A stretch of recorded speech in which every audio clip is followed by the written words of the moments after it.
దేవప్రతిష్ఠ, సామాన్య విధి. విష్ణువు శివాది దేవతలకు, సూతుడు సౌనకాది మహామునులకు విగ్రహ ప్రతిష్ఠనలా చేయాలో చెప్పసాగారు. ప్రశస్తమైన తిథులను నక్షత్రాలను ఎంచుకుని ఈ పుణ్యకార్యాన్ని మొదలు పెట్టాలి. ముందుగా యజమాని తన వైదిక శాఖలో విధించబడిన బీజాక్షరాన్ని గాని ఓంకారాన్ని గాని వీలైనంత సేపు ఉచ్చరించి 5 లేదా అంతకంటే ఎక్కువ మంది ఋత్విజులను ఎంచుకుని తెచ్చి ఆదరంగా ఆసీనులను చేసి వేరొక మహానుభావుని ఆచార్యునిగా వరించి తెచ్చి వారి మధ్యలో కూర్చుండబెట్టాలి. తరువాత పాద్య, అర్ఘ్య, ముద్రిక, వస్త్ర, గంధ, మాల్య, అనులేపనీయ ద్రవ్యాలతో వారందరినీ సాదరంగా పూజించాలి. అప్పుడు ఆచార్యదేవులు మంత్రన్యాసపూర్వకంగా ప్రతిష్ఠాకర్మను సమారంభం గావించాలి. మందిరం లేదా దేవప్రాసాదం అగ్రభాగంలో అనగా ముందు భాగంలో 10 లేదా 12 హస్తాల పరిమాణంలో ఉన్నొక మండపాన్ని నిర్మించి దానిపై 16 స్తంభాలను ఏర్పాటు చేసి వాటిలో 8 మూలల్లో 8, 4 దిక్కులు 4 మూలలు అని అర్థము ధ్వజాలను ప్రతిష్ఠించాలి. తరువాత ఆ మండప మధ్యంలో 4 హస్తాల పరిమాణంలోనొక వేదిని నిర్మించాలి. ఆ వేదిపై నదుల సంగమస్థానం తీరం నుండి తెచ్చిన ఇసుకను నెరపాలి. ప్రధాన కుండాన్ని నిర్మింపజేసి దానికి తూర్పున చతురస్రాకారంలోనూ, దక్షిణంలోనూ ధనురాకారంలోనూ, పశ్చిమంలో గుండ్రంగానూ, ఉత్తరంలో పద్మాకారంలోనూ మొత్తం 4 కుండాలను నిర్మించాలి. కుండ నిర్మాణం తరువాత ఇష్టసిద్ధికై ఆచార్యుని చేత, శాంతి కర్మకై ఇతరుల చేత హవనం చేయించాలి. సాధారణంగా దీనికి ఈశాన కోణంలోనున్న భూమిని ఔపేడతో అలికిన స్థలాన్ని వాడతారు. మండపం పూర్వాది దిశలలో 4 ద్వారాలతో శోభిల్లాలి. తోరణ స్తంభాలను ఏర్పాటు చేయాలి. ఇవి 5 హస్తాల పరిమాణంలో ఉండాలి. న్యగ్రోధ, మైది, ఉదుంబర, అశ్వత్థ, రావి, బిల్వ, పలాస, ఖదిర చెట్లలో ఒక్కొక్క చెట్టు నుండి ఒక్కొక్క కర్రను తయారుచేసి వాటిని వస్త్రపుష్పాదులతో అలంకరించి తోరణ స్తంభాలుగా మార్చి భూమిలోకి 1 హస్తం మేర లోతుకు పాతాలి. ఈ స్తంభాలు మండపము యొక్క అన్ని దిశల్లోనూ కనబడాలి. మండపానికి తూర్పు వైపు ద్వారంపై మృగేంద్ర, దక్షిణంపై హయరాజ, పశ్చిమంపై గోపతి, ఉత్తరీ ద్వారంపై దేవసార్దూల ప్రతిరూపాలనుంచాలి. క్రమంగా అగ్నిమీలే ఈ శత్వేతి, అగ్న ఆయాహి, సన్నోదేవి అనే మంత్రాలతో ఆయా దిక్కుల్లో ఈ సింహ, గజ, వృషభ, సార్దూల మూర్తులను వ్యాసం చేయాలి. ఇక పతాకల వర్ణాలి విధంగా ఉండాలి. తూర్పు మేఘ, పశ్చిమ పాండుర, ఆగ్నేయ ధూమ్ర, వాయవ్య పీత, దక్షిణ శ్యామల, ఉత్తర రక్త, నైరుత్య ధూసర, ఈశాన్య శుక్ల. మండప మధ్యభాగంలో అన్ని రంగులు జెండాలు రెపరెపలాడుతుండాలి. ఇంద్ర విద్యోతి అనే మంత్రంతో తూర్పులో ఇంద్రుని, సంసుప్తి అనే మంత్రంతో ఆగ్నేయంలో అగ్నిని, యమోనాగ అనే మంత్రంతో దక్షిణంలో యముని, రక్షోహణావేతి అనే మంత్రంతో పశ్చిమంలో వరుణుని, ఓం వాతేతి అనే మంత్రంతో వాయవ్యంలో వాయుదేవుని అభిషేకించి ఉత్తర దిశలో ఓం ఆప్యాయస్వేతి అనే మంత్రంతో కుబేరుని పూజించాలి. తరువాత ఓం తమీశాన అనే మంత్రంతో ఈశాన్యంలో ఈశానుని, మండప మధ్యభాగంలో ఓం విష్ణోర్లోకేతి అనే మంత్రంతో విష్ణుదేవుని పూజించాలి. ప్రతి తోరణ సమీపంలోనూ 2 కలశలను స్థాపించి వస్త్ర, ఉపవస్త్రాలతో వాటిని కప్పి చందనాది సుగంధిత పదార్థాలతో అలంకరించి ఈ క్రింది మంత్రాలతో వాటిపై పుష్ప వితానాది ఉపచారాలనుంచుతూ దిక్పాలకులను పూజించాలి. ఓం త్రాతారమింద్ర తో ఇంద్రుని, ఓం అగ్నిర్లూర్ధ తో అగ్నిని, ఓం అస్మిన్ వృక్ష తో నిరుతిని, ఓం కించే దధాతు తో వరుణుని, ఓం ఆచత్వ తో కుబేరుని, ఓం ఇమారుద్రేతి తో రుద్రుని. ఇతర దిక్పతులను పూజించి ఆచార్య దేవుడు హోమద్రవ్యాలను, అన్య పూజా సామాగ్రిని వాయవ్య కోణంలో స్థాపించి ఉంచాలి. తరువాత అక్కడున్న శ్వేత శంఖాది శాస్త్రవిహిత సమస్త వస్తువులను ఆయనొకమారు దీక్షగా చూడాలి. వెంటనే ఆ నిశ్చిత ద్రవ్యాలన్నీ సంపూర్ణంగా శుద్ధాలైపోతాయి. అప్పుడు షడంగ న్యాసాన్ని ప్రణవ, వ్యాహృతి సంయుక్తంగా ఇలా చేయాలి. ఓం హృదయాయ నమః, ఓం భూః శిరసే స్వాహా, ఓం భువః శిఖాయే వషట్. ఓం స్వహ కవచాయ హూం, ఓం భూర్భువః స్వహ నేత్రత్రయాయ వోషట్, ఓం భూర్భువః స్వహ కరతల కరపృష్ఠాభ్యాం ఫట్ అనే మంత్రాలను చదువుతూ క్రమంగా గుండె, తల, పిలక, కవచం, కనులు, అరచేయి, మండలను స్పృశించాలి. తరువాత ఓం అస్త్రాయ ఫట్ మంత్రంతో అస్త్రాలను అంటే చేతులనే వ్యాసం చేసుకోవాలి. ఈ మొత్తం న్యాసకర్మ సమస్త వాంఛలను తీర్చగలదు. అస్త్రమంత్రం ద్వారా అక్షతలను, విష్టరాలను, విష్ణరాన్ని అభిమంత్రితము చేసి ఆ విష్టర ద్వారా యజ్ఞమండలంలోనొక చోట నుంచబడిన సమస్త ద్రవ్యాలను స్పృశించాలి. తరువాత అస్త్రమంత్ర పూత అక్షతలను మండపమంతటా వెదజల్లాలి. తరువాత తూర్పుతో మొదలెట్టి అష్టదిక్కులలోనూ ఈ అక్షతలను నిక్షేపించి సంపూర్ణ యజ్ఞమండలాన్ని లేపనంతో తుడవాలి. తరువాత యజ్ఞగురువు ఒక అర్ఘ్యపాత్రలో గంధాదియుక్త జలాన్ని నింపి దాన్ని మంత్ర సమూహంతో అభిమంత్రించి ఆ జలాన్ని యజ్ఞమండపమంతటా జల్లాలి. తరువాత రోజు ప్రతిష్ఠితమవుతున్న దేవతామూర్తి పేర మండప ఈశాన కోణంలో నొక కలశను స్థాపించి దాని దక్షిణ భాగంలో అస్త్రమంత్రాలతో అభిమంత్రింపబడిన వర్ధినిని స్థాపించాలి. తరువాత దానిని, కలశను, గ్రహాలను, వాస్తోష్పత్తిని ఆచార్యులు యథావిహిత ఆసనాలపై ప్రతిష్ఠించి పూజించి పలుమార్లు ప్రణమంత్రాన్ని జపించాలి. తరువాత ఆ కలశను పంచరత్నాలు అద్దబడిన 2 వస్త్రాలతో ఆచ్ఛాదించి అన్ని ప్రకారాల సుగంధాల పొడిని, ఔషధాల ముద్దని దానికి పూసి మరల ఆ కలశను ఆ రోజు ప్రతిష్ఠింపబడు దేవత యొక్క చిన్న ప్రతిమను అందులో స్థాపించి ఆ మూర్తిని పూజించాలి. తరువాత వర్ధినిని వస్త్రాలతో కప్పి దానిని కలశతో బాటు అటూ ఇటూ తిప్పాలి. తరువాత దానిలోని నీటితో కలశను తడిపి ఆ కలశకు ముందలి జాగాలో దానిని స్థాపించాలి. స్థండిలముపై వీటిని పెట్టి మూలదేవతను కూడా ఉంచి పూజించాలి. వాయవ్య కోణంలోనొక కుండను స్థాపించి గణపతినందులోకి ఆవాహన చేసి ఓం గణానాం త్వేతి అనే మంత్రంతో ఆయనను పూజించాలి. ఈశాన కోణంలో మరొక ఘటాన్ని పెట్టి అందులో ఓం వాస్తోష్పతే అనే మంత్రంతో ఆయనను రావించి పూజించాలి. కుంభానికి, కలశ మొదలగు వాటికి తూర్పు వైపున భూతాలకు, గణదేవులకు బలులిచ్చి వేదిని ఆలంబనం చేయాలి. ఆకుపచ్చని దర్భలను ఓం యోగే యోగేతి అనే మంత్రంతో సిద్ధం చేసి ఒక స్నానపీఠంపై నుంచి ఆచార్యుడు, ఋత్విజులు, యజమాని కలిసి ప్రతిష్ఠింపబోయే దేవమూర్తిని దానిపై ప్రతిష్ఠించాలి. ఆ సమయంలో ఆ ప్రాంతం వైదిక మంత్రోచ్చాటనలతో జయ జయధ్వానాలతో, వైదిక మంత్రధ్వనులతో మార్మోగిపోవాలి. స్నానార్థం ఆ దేవతామూర్తిని పీఠసహితంగా బ్రహ్మరథంపై మండపానికి ఈశాన్య కోణంలో అవస్థితం చేయాలి. తరువాత ఓం భద్రం కర్ణేతి అనే మంత్రం పూర్తిగా పఠిస్తూ స్నానం చేయించి ఆ మూర్తిని యజ్ఞయ సూత్రంతోగాని వల్కల వస్త్రంతోగాని శుభ్రంగా తుడిచి తూర్యాది వాద్యయంత్రాలను మ్రోయిస్తూ ఆ దేవతామూర్తికి లక్షణోద్ధారం అనగా నామకరణం చేయాలి. ఒక కంచు లేదా రాగి పాత్రలో తేనె, నెయ్యిల మిశ్రమాన్ని తయారు చేయించి అంజనంగా చేసి దానిని బంగారు ముక్క, రేకు తో తెచ్చి ఆ ప్రతిమ కనులకు పలుమార్లు అంజనమును పూయాలి. ఇలా కాటుక నెడుతున్నప్పుడు ఓం అగ్ని జ్యోతీతి అనే మంత్రంతో దేవుని లేదా దేవత నేత్రాలను తుడుస్తుండాలి. నామకరణాన్ని యజమానియే చేయాలి. ఓం ఇమం మే గాంగేతి అనే మంత్రంతో మూర్తి నేత్రాలను చల్లబడించి ఓం అగ్నిర్మూర్ధేతి అనే మంత్రంతో పుట్ట వంటి శాస్త్రోక్త ప్రదేశాల నుండి తెచ్చి కలిపి ఉంచిన మట్టిని దేవతామూర్తికి సమర్పించి మారేడు, చెరకు, రావి, మట్టి, మోదుగల నుండి తయారు చేయబడిన పంచకషాయమును తెచ్చి దానితో ఓం యజ్ఞాయజ్ఞేతి అనే మంత్రం ద్వారా స్నానం చేయించాలి. పిమ్మట పంచగవ్యాలతో స్నానం చేయించి సహదేవి, బల, శతమూలి, శతావరి, ఘృతకుమారి, గుడూచి, సింహి, వ్యాఘ్ర అను పేళ్లుగల ఔషధులను కలిపిన నీటితో ఓం యా ఉషధీతి అనే మంత్రం ద్వారా స్నానం చేయించాలి. ఆపై ఓం యాహ ఫలినీతి అనే మంత్రం ద్వారా ఫలస్నానం చేయించాలి. తరువాత ఓం ధ్రుపదాదివేతి అనే మంత్రంతో విద్వాంసులకు అభ్యంగన చేయించాలి.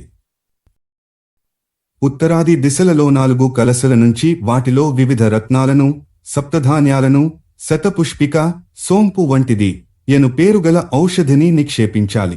ఆపై 4 సముద్రాలను, నలుదిక్కుల అధిష్టాన దేవతలను వాటిలోకి ఆవాహనం చేయాలి.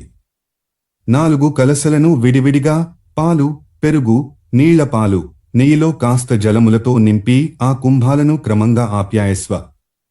దధిక్రావ్లో యా ఓషధి తేజోసి అనే మంత్రాలతో అభిమంత్రితం చేసి ఇవే చతుస్సముద్రాలని భావించి వాటితో దేవప్రతిమకు స్నానం చేయించాలి. తరువాత దేవప్రతిమను బహుసుధర వేషభూషలతో అలంకరించి గుగ్గిల ధూపం వేయాలి. తరువాత ఇందాకటి కుంభాలను మంత్రించి వాటిలోకి భూమిపైనున్న సమస్త తీర్థ, నదీ, సముద్ర జలాలను ఆవాహన చేసి ఓం యా ఓషధీతి ద్వారా అభిమంత్రించి మరల దేవప్రతిమను అభిషేకించాలి. ఈ అభిషేకావశిష్ట మిగిలిన జలాలతో స్నానం చేసిన వారికి సర్వపాప విముక్తి లభిస్తుంది. సర్వసాగర స్నానాన్ని ప్రతిమకు గావించిన తరువాత అర్ఘ్య ప్రదానం చేసి ఓం గంధద్వారేతి అనే మంత్రం ద్వారా సుగంధిత చందనాది పదార్థాలతో ప్రతిమను అనులేపితం చేయాలి. శాస్త్రవిహితంగా దేవమూర్తిని న్యాసం చేయాలి. ఓం ఇమం వస్త్రేతి అనే మంత్రం చదువుతూ మూర్తికి బట్టలు కట్టి ఓం కవి హావితి అనే మంత్రాన్నుచ్చరిస్తూ దానిని మండపం మీదికి గునివచ్చి ఓం సంభవాయతి మంత్రంతో శయ్యపై స్థాపించాలి. ఓం విశ్వతశ్చక్షు మంత్రాన్నుచ్చరిస్తూ మొత్తం పూజా విధానాన్ని పరీక్షించుకుని సరిచూసుకోవాలి. మూల దేవత శిరోభాగంలో 2 వస్త్రాలచే కప్పబడిన స్వర్ణయుక్తమైన ఓంకారముచే పవిత్రీకరింపబడిన కలశను స్థాపించాలి. తరువాత కలశకు దగ్గరలోనే కూర్చుని ఆచార్యుడు వేదమంత్రోచ్చారణ గావిస్తూ అగ్నిని స్థాపించాలి. ఋగ్వేదవేత్త యగు ఆచార్యానుచరుడొకడు ఋత్విక్కు తూర్పు వైపున్న కుండ సమీపంలో కూర్చుని శ్రీ సూక్తం, పవమాన సూక్తం చదవాలి. కుండం దక్షిణం వైపున్న అధ్వర్యుడు యజుర్వేదవేత్త ఆచార్యుడు రుద్ర సూక్తాన్ని, పురుష సూక్తాన్ని పారాయణం చేయాలి. కుండానికి పశ్చిమ వైపున్న సామవేదీయాచార్యుడు వేదవ్రత, వామదేవ్య జ్యేష్ఠ సామ, రథంతర, భేరుండ నామాలను పఠించాలి. అలాగే కుండానికుత్తరం వైపున్న అథర్వ వేదవేత్త అథర్వశిరస్, కుంభ సూక్త, నీలరుద్ర సూక్త, మైత్ర సూక్తాలను పారాయణం చేయాలి. అప్పుడాచార్యుడు అస్త్రమంత్రం ద్వారా కుండాన్ని బాగా ప్రోక్షించి స్వశక్తి మేరకు రాగి లేదా ఏ ఇతర ధాతు నిర్మిత పాత్రలో అగ్నిని గ్రహించి దేవతామూర్తికెదురుగా ఉంచాలి. ఆపై అమృతీకరణం చేయాలి. అనగా కవచ మంత్రాలతో అగ్నిని రగుల్కొల్పాలి. తరువాత దానిని వేదమంత్రాలు చదువుతూ పాత్రతో సహా కుండానికి 4 వైపులా తిప్పి ఈమారు వైష్ణవ యోగంతో మరింత రగుల్కొల్పి ఆ పాత్రతో సహా అగ్నిని కుండం మధ్యలో స్థాపించాలి. దక్షిణం వైపు బ్రహ్మని, ఉత్తరంలో ప్రణీతాన్ని స్థాపించి 4 దిక్కులలోనూ కుశవిష్టరాలను వెదజల్లి ఒక పరిధి నేర్పాటు చేయాలి. అప్పుడు గురువు త్రిమూర్తులను పూజించి దర్భలపై అగ్నిని కొంత ఉంచి దర్భజలంతోనే ప్రోక్షణం చేయాలి. ఎందుకంటే దర్భలతో మంత్ర సహాయం అవసరం లేకుండానే దేనినైనా పవిత్రీకరించవచ్చు. అగ్నిలో ఉంచి తీసిపెట్టిన దర్భలపై దేవతలు స్వయంగా వచ్చి కూర్చుంటారు. అగ్నిని ఇలాగున పవిత్రీకరించిన పిమ్మట ఆచార్యుడు అజ్య సంస్కారాన్ని చేపట్టాలి. ముందుగా నేతిని ఆహవయోగ్యం చేసుకోవాలి. అనగా దశల వారీగా అవేక్షణ, నిరీక్షణ, నీరాజన, అభిమంత్రణలను చేసి హవనానికి ముందే అభిఘారం అనే యజ్ఞకార్యాన్ని ముగించాలి. తరువాత నేతితో 5 ఆహుతులను 2 మార్లివ్వాలి. ఇప్పుడు అన్ని అగ్ని సంస్కారాలను గర్భాదానం నుండి గోదాన పర్యంతము చేసి ఆచార్యుడు తన వేదశాఖ విహిత మంత్రాలతో గాని ప్రణవంతో గాని ఆహుతి ప్రదానం చేయాలి. చివరగా ఆచార్యుడే పూర్ణాహుతిని కూడా ఇవ్వాలి. పూర్ణాహుతి వల్లనే యజమాని కోరికలన్నీ ఈడేరుతాయి. ఈ విధంగా వేదవిహితంగా ఉత్పన్నమైన అగ్ని అన్ని కార్యాలను సిద్ధింపజేయగలదు. అందువల్ల దానిని మరల పూజించి అన్ని కుండాలలోనూ ప్రతిష్ఠితం చేయాలి. ప్రతి కుండము వద్ద ఋత్విక్కులు వారి వారి శాఖామంత్రాలతో ఇంద్రాది దేవతలందరికీ నూరేసి ఆహుతులను ప్రదానం చేయాలి. పూర్ణాహుతిని సమర్పించి మరలా ఆ దేవతలందరికీ ఒక్కొక్క ఆహుతినివ్వాలి. ప్రతి హోత తాను అనుష్ఠించిన ఆజ్యాహుతుల శేషభాగాన్ని యథావిధిగా కలశలలో సమర్పించాలి. అప్పుడు ఆచార్యుడు దేవత, మంత్ర, అగ్ని సహితంగా తాదాత్మ్య భావన పూర్తిగా మరల పూర్ణాహుతినిప్పించాలి.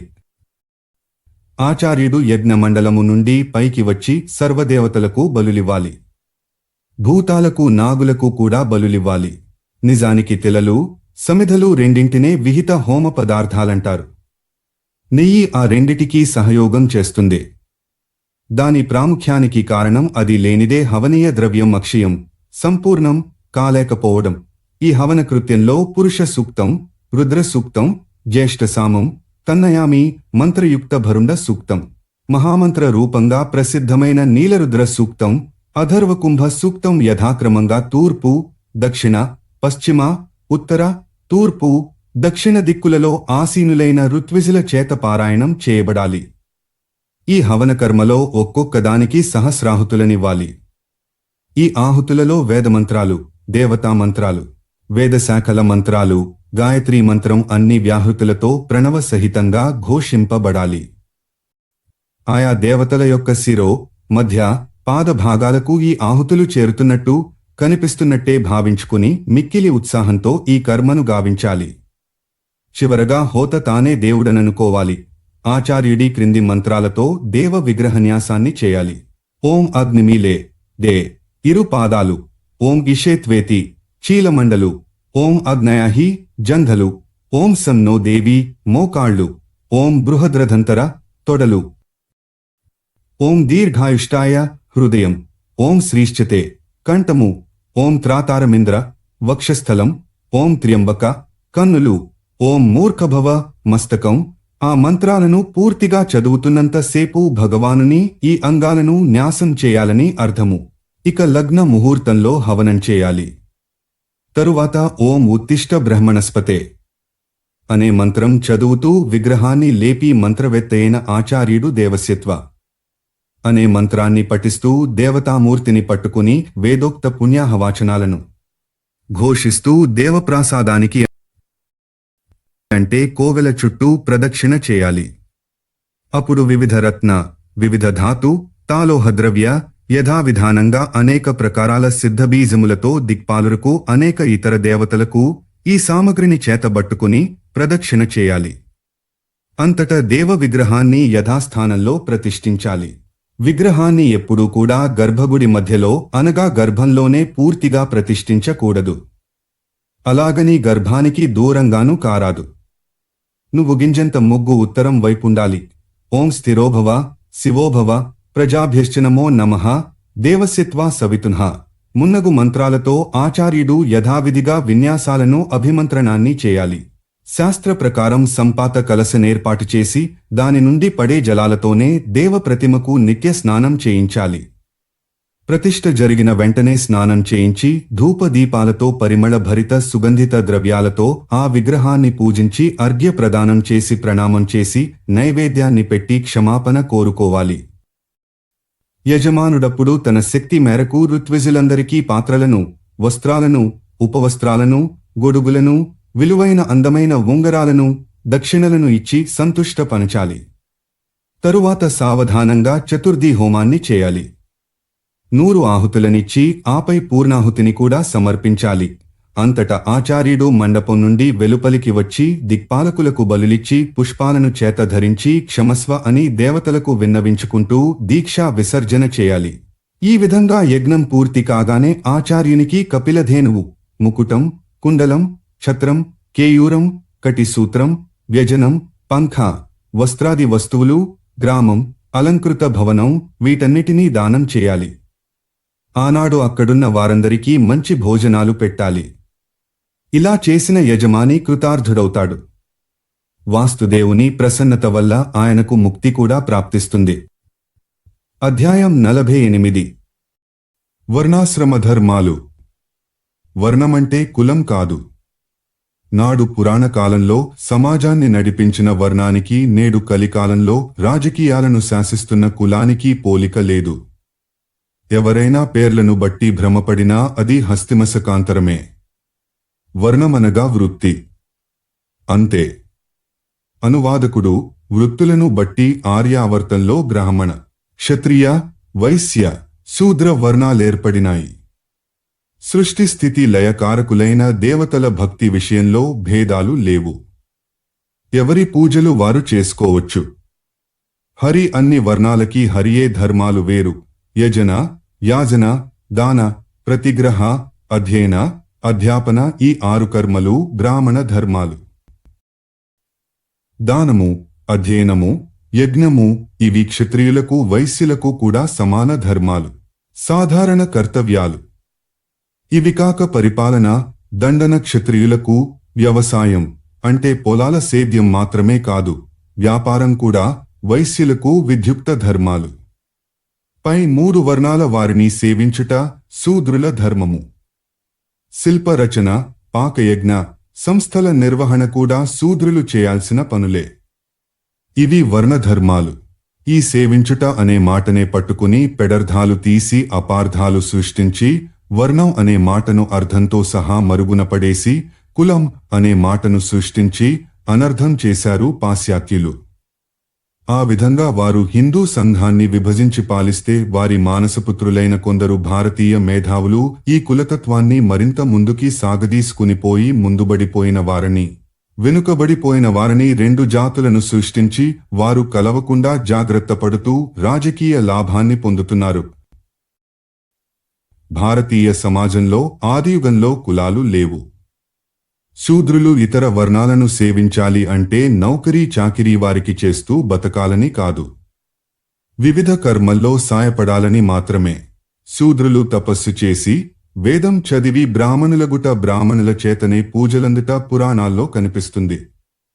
నిజానికి ఈ పురాణాన్ని మునులకు చెప్తున్నదెవరు? అలాగే శూద్రులు రాజ్యాలేలుట, వస్తు విక్రయము చేయుట కూడా పురాణాల్లో కనిపిస్తుంది. అనగా శూద్రులే ఆయా వర్ణాల పనులలో సాయపడి ఆ పనిని బ్రహ్మాండంగా చేయడంతో వారికి వర్ణోన్నతిని కల్పించి వారిని ఆ వర్ణము వారినిగా గుర్తించి ఉంటారు. కాబట్టి హిందువుల్లో కులాల్లేవు. ఇప్పటి కులపు లెక్కలే అప్పట్లో ఉండుంటే మహాపద్మనందుడు, చంద్రగుప్తుడు, మగధరాజులు భారత సమ్రాట్టులు కాకూడదు కదా. శ్రీకృష్ణుడు భగవంతుడే కాకపోనేమో. వర్ణాలు వర్ణాలే, కులాలు కులాలే. ఇక ఆశ్రమ ధర్మాలలో బ్రహ్మచర్యాశ్రమాన్ని జీవితపు తొలినాళ్లలో అందరూ పాటించాలి. భిక్షాచరణ, గురు శుశ్రూష, స్వాధ్యాయము, సంధ్యావందనము, అగ్నికార్యము ఇవి బ్రహ్మచారుల ధర్మములు. బ్రహ్మచారులలో 2 రకాల వారుంటారు. మొదటి రకం ఉపకుర్వాణులు, అంటే శాస్త్రోక్తంగా వేదాదులను ఇతర విద్యలను అధ్యయనం చేసి స్నాతకులై గురుకులాన్ని వీడి జనారణ్యంలోకి పోయి గృహస్థులయ్యేవారు. రెండవ విధం నైష్టికులు, అంటే స్నాతకులైన తరువాత కూడా గురుకులంలోనే ఉండి చదువుతూ ఆ చదువునే బోధిస్తూ బ్రహ్మజ్ఞానతత్పరులై సాధకులై మృత్యుపర్యంతము గురుకులంలో ఉండిపోయేవారు.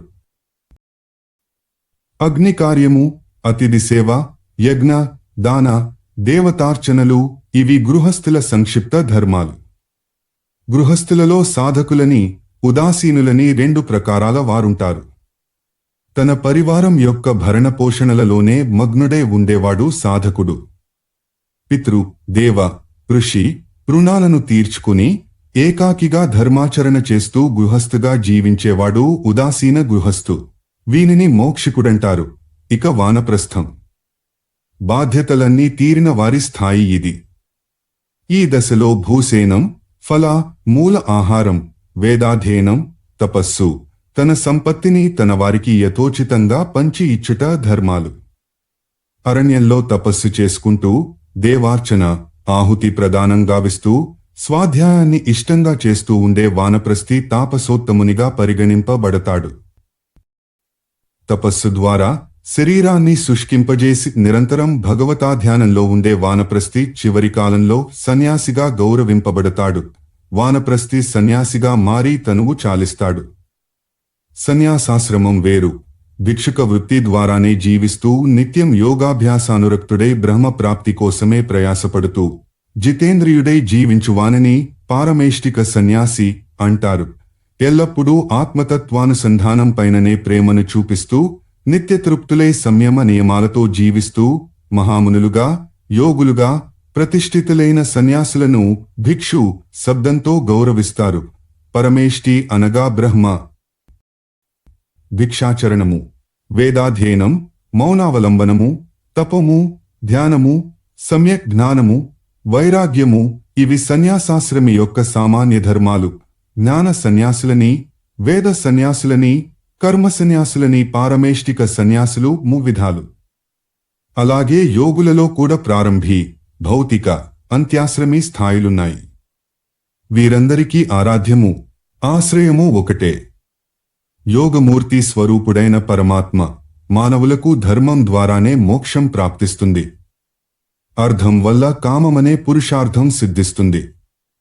ప్రవృత్తి, నివృత్తి ఎని 2 విధాల కర్మలు వేదంలో చెప్పబడ్డాయి. వేద శాస్త్రానుసారము అగ్ని మున్నగు దేవతలను, గురు, విప్రాదులను ప్రసన్నం చేసుకోవడానికి చేయబడు కర్మలు ప్రవృత్తి కర్మలు కాగా, విధిపూర్వక కర్మానుష్ఠానం ద్వారా చిత్తశుద్ధిని, ఆత్మజ్ఞానాన్ని కలిగింపజేసేవి నివృత్తి కర్మలు. క్షమ, దమ, దయ, దాన, నిర్లోభత, స్వాధ్యాయ సరళత, అనసూయత, తీర్థానుసరణ, సత్య, సంతోష, ఆస్తిక్య, ఇంద్రియ నిగ్రహ, దేవార్చనలు, మరీ ముఖ్యంగా బ్రాహ్మణ పూజనం, అహింస, ప్రియవాదిత, అరూక్షత, అపైశూన్యం, దర్జా ఈ గుణాలన్నీ అన్ని ఆశ్రమాలలోనూ అందరికీ సామాన్య ధర్మాలు. క్షమాదమో దయాదాన, మలోభో భ్యాస ఏవచ, ఆర్జవంచాన సూయాచ, తీర్థానుసరణం తదా, సత్యం సంతోష ఆస్తిక్యం, తథా చేంద్రియ నిగ్రహ, దేవతాభ్యర్చనం పూజ, బ్రాహ్మణానాం విశేషతః అహింసా ప్రియవాదిత్య, మపైశూన్యమరూక్షత. ఏతే ఆశ్రమికా ధర్మ శాతుర్వర్ణ్య బ్రవీమ్యతః. ఆచార 49:21-24. ఇప్పుడు ఈ చతుర్వర్ణాల వారు చేరుకునే ఉత్తమ గతులను వినండి. వేద విహిత కర్మలన్నిటినీ ఆచరిస్తూ జీవించిన బ్రాహ్మణులు ప్రాజాపాత్య లోక ప్రాప్తి నొందుతారు. యుద్ధంలో పారిపోకుండా తమ ధర్మాలను పాటించిన క్షత్రియులు ఇంద్రస్థానాన్ని పొందగలరు. నిత్యము తమ ధర్మంలో రతులై జీవించిన వైశ్యులు మరుద్దేవతల లోకాన్ని పొందుతారు. తమ వృత్తిని ప్రాణ సమానంగా ప్రేమించి జీవించిన శూద్రులకు గంధర్వలోకం ప్రాప్తిస్తుంది. ఊర్ధ్వరేతస్కులై బ్రహ్మనిష్టలోనే మొత్తం జీవితాన్ని గడిపి 100 ఏళ్ల తపస్సు ద్వారా బ్రహ్మలోకంలో ఒక ఉత్తమ స్థానాన్ని పొందిన ఋషులు 88,000 మంది మన భారతీయ పరంపరలో ఉన్నారు. ఆ స్థానమే గురుకుల నివాసి అయిన బ్రహ్మచారికి లభిస్తుంది. వానప్రస్థి దేహాంతంలో సప్తర్షిలోకాన్ని చేరుకుంటాడు. సన్యాసికి మోక్షం లభిస్తుంది. పునర్జన్మ ఉండదు. ఆ మోక్ష పదం పరబ్రహ్మ వ్యోమమని, ఈశ్వర సంబంధి పరమానంద నిలయమని, అమృత స్థానమని చెప్పబడింది. ఇదే ముక్తిపదం అష్టాంగమార్గ సమ్యక్ జ్ఞానానుష్ఠానాల వల్ల కూడా ప్రాప్తిస్తుంది. వాటిని గూర్చి వినండి. అహింస, సత్యము, అస్తేయము, బ్రహ్మచర్యము, అపరిగ్రహము ఈ 5 నియమ, సునియమ ములంటారు. ప్రాణులను బాధింపకుండుట అహింస, ప్రాణుల హితమునకే వాడబడు వాక్కు, సత్యము, ఇతరుల వస్తువులను కోరకుండుట, వాడకుండుట అస్తేయము, లైంగిక సంబంధము లేకుండా జీవించుట బ్రహ్మచర్యము, తనకున్నదంతా త్యాగం చేయడం అపరిగ్రహం. శౌచ, సంతోష, తప, స్వాధ్యాయ, ప్రణిధానములనబడు 5 నియమములంటారు. శౌచమనగా శరీరాన్ని, పరిసరాలను, మనస్సును పరిశుభ్రంగా ఉంచుకొనుట. సంతోషమనగా తుష్టి, ఇంద్రియ నిగ్రహమే తపము, మంత్రజపమే స్వాధ్యాయము.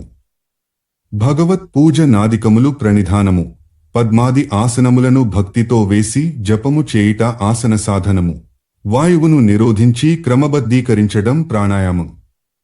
మంత్రోచ్చారణ చేస్తూ దేవధ్యానంలో ఉండి చేసే ప్రాణాయామాన్ని సగర్భ ప్రాణాయామమంటారు. అమంత్రక ప్రాణాయామాన్ని అగర్భ ప్రాణాయామమంటారు. వీటిలో మరల వాయువును లోపలికి పీల్చి అలాగే ఉండి పోవడాన్ని పూరకమని, వాయువును పీల్చుట నాపి దేహాన్ని, ఇంద్రియాలను స్థిరంగా ఉంచడం కుంభకమని, అంతవరకు లోపల ఆపిన వాయువును మెల్లమెల్లగా బయటకు వదలుట రేచకమని వ్యవహరింపబడుతున్నాయి. ఈ పదాలకు ఈ అర్థాలున్నది శాస్త్ర పరిభాషలో మాత్రమే. వీటి రూఢ్యర్థాలు అంటే లోకంలో స్థిరపడిన అర్థాలు వేరు. ప్రణవ, ఓంకార జప ప్రక్రియలో మాత్ర అంటే రెప్పపాటు కాలం కి విశేష మాహాత్మ్యముంది. ఆ మాత్రానుసారము 12 మార్లు ప్రణవ జపంతో చేసే ప్రాణాయామాన్ని ద్వాదశ మాత్రిక, లఘు అని, 24 మార్లు చేస్తే చతుర్వింశతి మాత్రిక, మధ్యమ అని, అదే 36 పర్యాయములైతే షట్ త్రింశన్మాత్రిక, ఉత్తమ అని అంటారు. ఈ యామాల్లోనే నిరోధం, ప్రత్యాహారం, బ్రహ్మచింతన, ధ్యానం, మనోధైర్యం, ధారణ ఇవి పారిభాషిక పదాలు. అహం బ్రహ్మ, నేను బ్రహ్మను అను అభేద జ్ఞానంతో బ్రహ్మరూపంలో ప్రవేశించి నిలిచిపోవడమే సమాధి. తరువాత ఆనంద స్వరూపుడైన పరమాత్మను తత్వమసి అను శృతి ద్వారా తెలుసుకోవడమే బ్రహ్మానందము. నేను అశరీరిని, ఇంద్రియాతీతుడను, మనోబుద్ధ్యహంకారాల నుండి జాగృతుడను, జాగ్రత్, స్వప్న, సుషుప్త్యాది అవస్థల నుండి ముక్తుడను. బ్రహ్మ యొక్క తేజః స్వరూపమేదైతే ఉందో అదే నేను. నిత్య, శుద్ధ, బుద్ధ, ముక్త, సత్య, ఆనంద స్వరూప, అద్వయ అనే లక్షణాలున్న ఆదిత్య పురుషుడు, పూర్ణ పురుషుడు నేనే అని భావించుకుంటూ సమాధి నుండి ఆత్మ విడివడి ఊర్ధ్వలోకాలకు పోయి బ్రహ్మలోకంలో నిలిచిపోతుంది. ఆ వ్యక్తి ముక్తిని పొందాడని అర్థం. ఇది తపస్సు. అధ్యాయం 49. నిత్యకర్మలు, అశౌచాలు. శాస్త్రవిహితమైన ప్రతి దినకర్మలను శ్రద్ధగా చేయువారికి దివ్య జ్ఞానం ప్రాప్తిస్తుంది. కాబట్టి ప్రతి మానవుడు బ్రాహ్మీ ముహూర్తంలోనే మేలుకుని ధర్మార్థ చింతన చేయాలి. విద్వాంసుడైన పురుషుడు ఉషఃకాలం కాగానే సర్వప్రథమంగా తన హృదయ కమలంలోనే నెలకొనియున్న ఆనంద స్వరూపి, అజరామరుడు, సనాతన పురుషుడునగు విష్ణు భగవానుని ధ్యానించాలి. తరువాత యథావిధిగా శౌచాది క్రియలను చేసుకుని పవిత్ర నదిలో స్నానం చేయాలి. ప్రాతఃకాలంలో పవిత్ర స్నానం చేసేవారి పాపాలన్నీ నశిస్తాయి. ఈ స్నానము లౌకిక, పారలౌకిక ఫలాలు రెండింటినీ ప్రాప్తింపజేస్తుంది. రాత్రి సుఖంగా నిద్రించే వారికి తెలియకుండానే కొన్ని అపవిత్రతలు, అశుచులు కలుగుతాయి. అందుచేత పొద్దున్నే స్నానం చేశాకనే సంధ్యావందనాది ధార్మిక కృత్యాలను మొదలుపెట్టాలి. స్నానం ప్రాతఃకాలంలోనే చేయడం వల్ల అలక్ష్మి, సమస్త విఘ్న, అనిష్టకారిణి అయిన కాలకర్ణ్యేను శక్తి, దుఃస్వప్న కారణంగా కలిగే చింతలు, పాపాలు కడుక్కుపోతాయి. నిజానికి స్నానం లేని కార్యమేదీ ప్రశస్తం కాదు. అశక్తులు తలపై నీరు పోసుకోకుండానే స్నానం చేయవచ్చు, లేదా తడిగుడ్డతో శరీరాన్ని తుడుచుకోవచ్చు. దీనిని కాయిక స్నానమంటారు. బ్రాహ్మ, ఆగ్నేయ, వాయవ్య, దివ్య, వారుణ, యౌగిక భేదములతో స్నానములారు రకములు. ఏది చేయడానికి తనకధికారముందో దాన్ని మానవులు చేయాలి. మంత్రసహితంగా చేసి కుశదర్భల ద్వారా నీటి బిందువులను తొలగించుకునేది బ్రాహ్మస్నానము. శిరస్సు నుండి సిరిపాదము దాకా యథావిధానంగా భస్మంతో అన్ని అంగాలను మెత్తుకునేది ఆగ్నేయ స్నానం. ఇలాగే గోధూళిచే మొత్తం శరీరాన్ని పవిత్రం చేసుకునేది వాయవ్య స్నానం. ఇది ఉత్తమ స్నానంగా పరిగణింపబడుతోంది. ఎండ ఉండగానే వర్షం కురిస్తే ఆ నీటిలో చేయగలిగే అరుదైన స్నానం దివ్య స్నానం. సాధారణ జలాలతో చేసేది వారుణ స్నానం.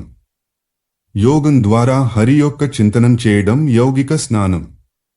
దీనినే మానస, ఆత్మవేదనమంటారు. బ్రహ్మాకార అఖండ చిత్తవృత్తి అని బ్రహ్మవాదులందరిచేత సేవింపబడేది కావున దీనినే ఆత్మతీర్థమని కూడా అంటారు.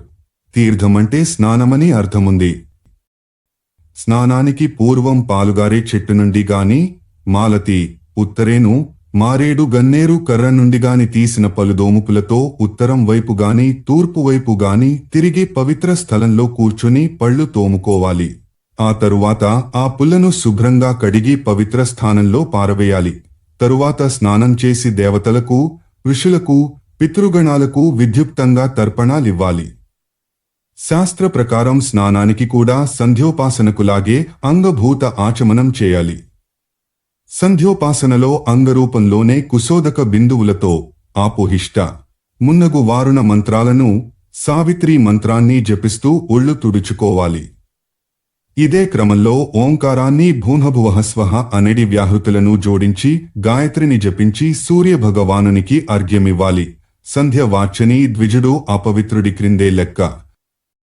సంధ్యోపాసన సంపూర్ణంగా ఈ కాండలోనే 35వ అధ్యాయంలో విశదీకరింపబడింది.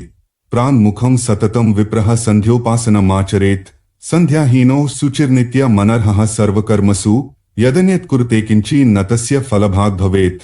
అనన్యచేతసః సంతో బ్రాహ్మణా వేదపారగాః ఉపాస్య విధివత్సంధ్యాం ప్రాప్తాః పూర్వపరాంగతిం योऽन्यत्र कुरुते यत्नं धर्मकार्ये द्विजोत्तमः टु विहाय संध्या प्रणतिं सयाति नरकायुतं तस्मात् सर्वप्रयत्नेन संध्योपासनमाचरेत् ఆచార 50:21-25 సంధ్యోపాసన ద్వారా యోగమూర్తి పరమాత్మ భగవంతుడునైన నారాయణుడు పూజితుడవుతాడు.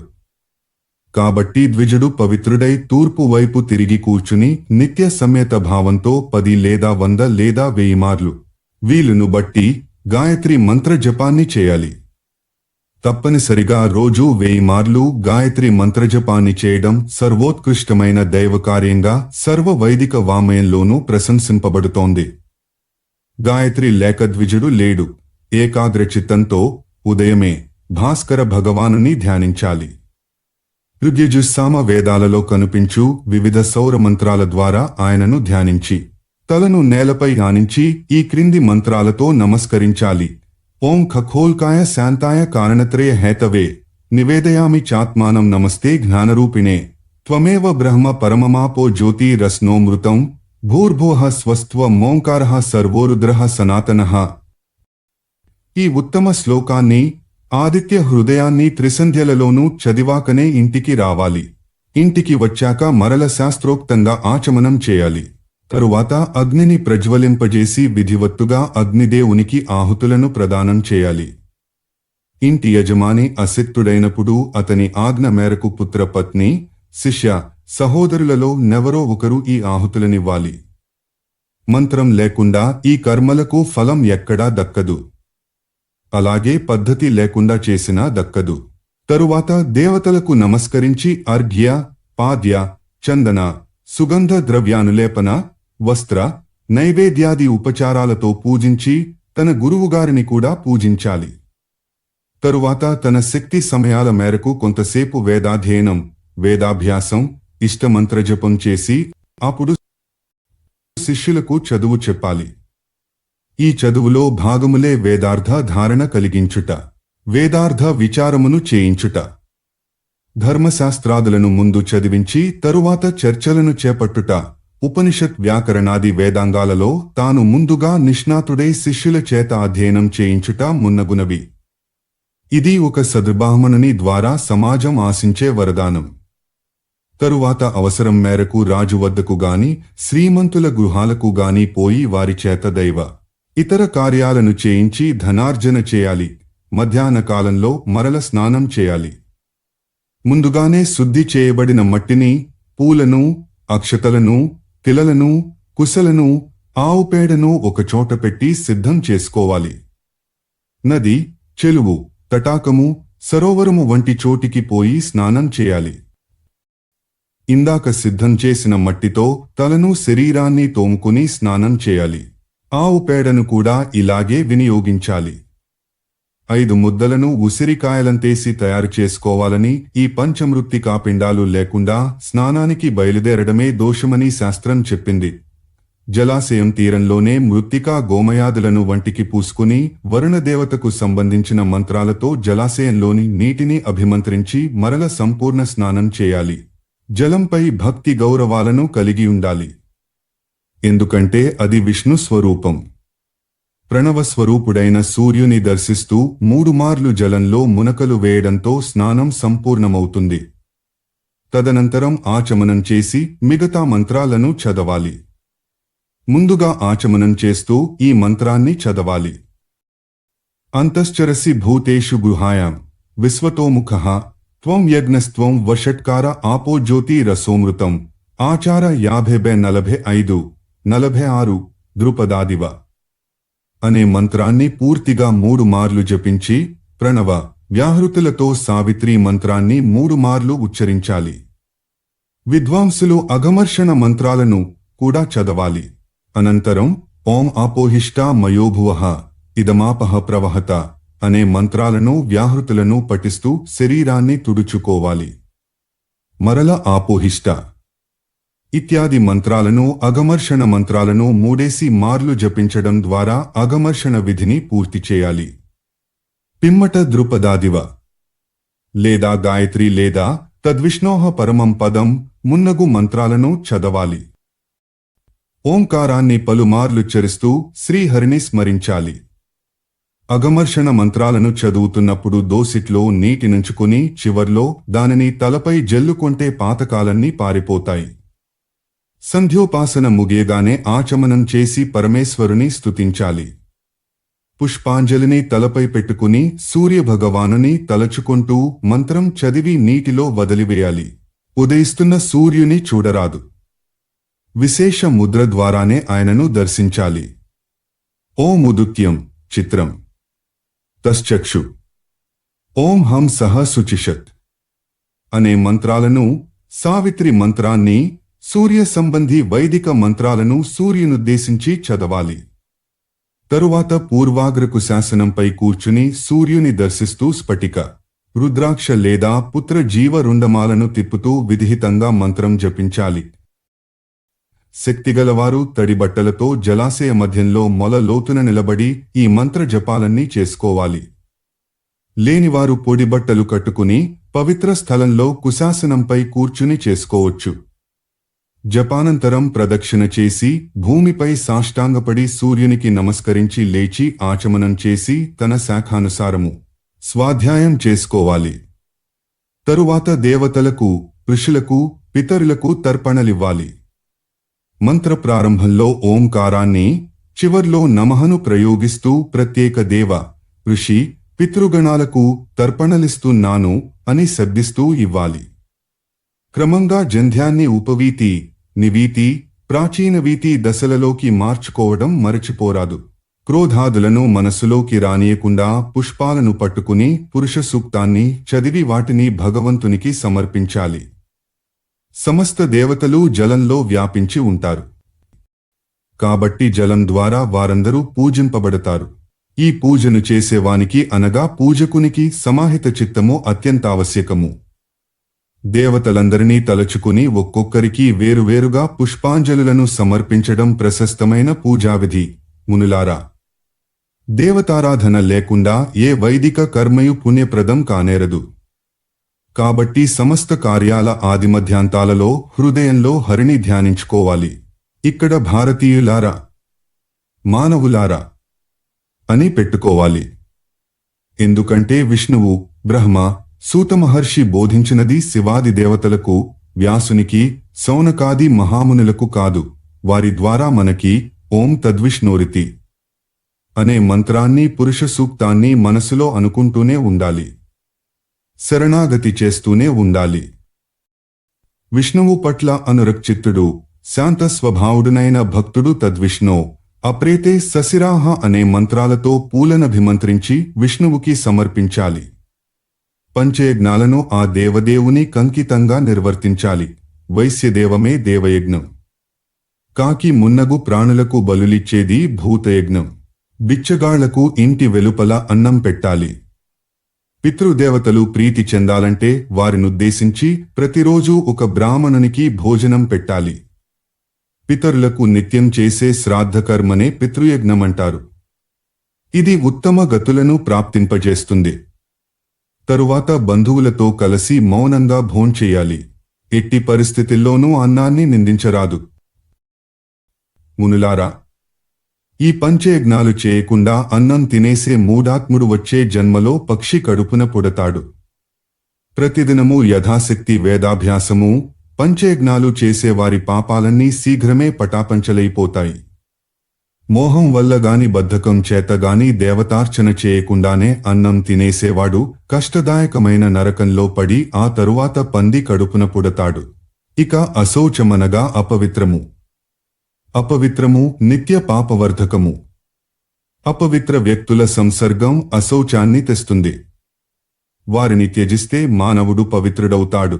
విద్వాంసులైన బ్రాహ్మణులు మైల పట్టిన 10 దినాలను అశౌచంగానే పరిగణిస్తారు.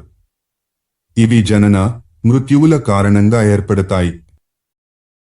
మైల నుండి క్షత్రియులు 12 దినాలకు, వైశ్యులు 15 రోజులకు, శూద్రులైతే 1 నెలకి శుద్ధులవుతారు. ఎందుకంటే వారికి క్రమంగా అన్నేసి రోజులు అశుచి ఉంటుంది. సన్యాసులకు మైల అంటదు, అశౌచముండదు. గర్భస్రావం జరిగిన ఇంట్లో అది ఎన్ని నెలలకు జరిగిందో అన్ని రాత్రుల పాటు అశౌచముంటుంది. అధ్యాయం 50 దేవయజ్ఞ భూతయజ్ఞ పితృయజ్ఞ మానుషయజ్ఞ బ్రహ్మయజ్ఞాలు పంచయజ్ఞాలు